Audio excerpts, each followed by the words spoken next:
Century 21 et ses 915 agences immobilières au service de vos projets partout en France présentent Sud Radio Conseil de famille. Bonsoir Stéphane Moller. Bonsoir Philippe Rossi. Vous êtes président et fondateur du cabinet VIA WM depuis quelques mois. Nous avons souvent évoqué les contrats d'assurance vie. Nous avons plusieurs questions concernant les frais appliqués sur ces contrats, ceux qu'il faut surveiller et sur la façon de les éviter. Eh bien, ce qu'il faut savoir, c'est que la gestion financière est un jeu à somme nulle. Une action, une obligation, un ETF génère un rendement brut. Le rendement net, c'est la différence entre ce rendement brut et l'ensemble des frais.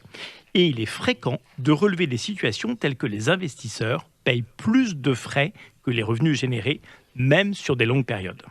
Alors, comment se décomposent ces frais et à quoi faut-il faire attention ? Eh bien, considérons un contrat d'assurance vie en unité de compte classique. Les premiers frais auxquels vous allez être confrontés sont ce qu'on appelle les frais d'entrée. Il est indispensable de les négocier avec votre intermédiaire financier, sinon ils paraissent indolores, car directement déduits des sommes investies, mais les premiers mois, les premières années de l'investissement risquent d'être uniquement consacrés à reconstituer le capital investi. Donc on négocie les frais d'entrée et les frais de gestion. Attention, il y a deux sortes de frais de gestion. Les frais du contrat d'assurance vie en lui-même, généralement autour de 1%, ils rémunèrent à la fois l'assureur et le courtier. Et ceux-ci sont probablement les plus faciles à légitimer.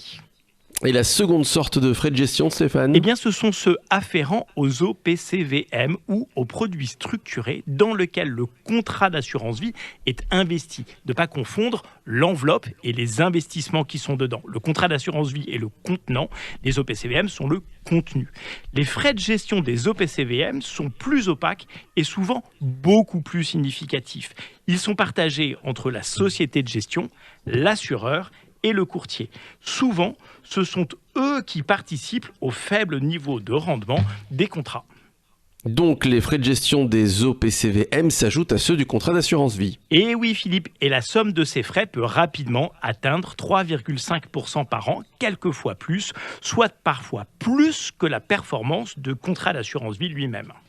Et Stéphane, est-ce qu'il y a d'autres frais à contrôler ? Alors, il y en a potentiellement d'autres, oui. Les frais de souscription sur les OPCVM eux-mêmes, parfois prélevés par les sociétés de gestion. 2, des frais d'arbitrage, c'est-à-dire les frais prélevés à chaque fois que vous vendez ou achetez des titres sur votre contrat d'assurance vie. 3, quelquefois des frais de sortie de ces contrats, c'est-à-dire des frais qui sont prélevés à chaque fois que vous sortez de l'argent de votre contrat d'assurance vie. Et il est indispensable de négocier tous ces frais. L'écosystème financier actuel a été créé il y a 40 ans. Et à une époque de fort rendement, les frais appliqués étaient alors acceptables en proportion des rendements attendus. Maintenant, il est indispensable de se tourner vers des écosystèmes dans lesquels ces frais sont transparents. C'est notamment tout l'intérêt de la gestion d'ETF, c'est-à-dire sous forme de tracker d'indices que nous avons déjà évoqué dans cette chronique. Gestion qui vise à être autant performante que les OPCVM, mais avec des frais de gestion très sensiblement plus faibles. Merci, vous retrouvez évidemment Conseil de famille en podcast sur notre site sudradio.fr et puis pour poser toutes vos questions à Stéphane Moller et aux équipes de VIA, allez sur le site de Conseil de famille, conseil avec un s-2-famille.com. À demain. C'était Sud Radio Conseil de famille. avec Century 21 et ses 915 agences immobilières au service de vos projets partout en France.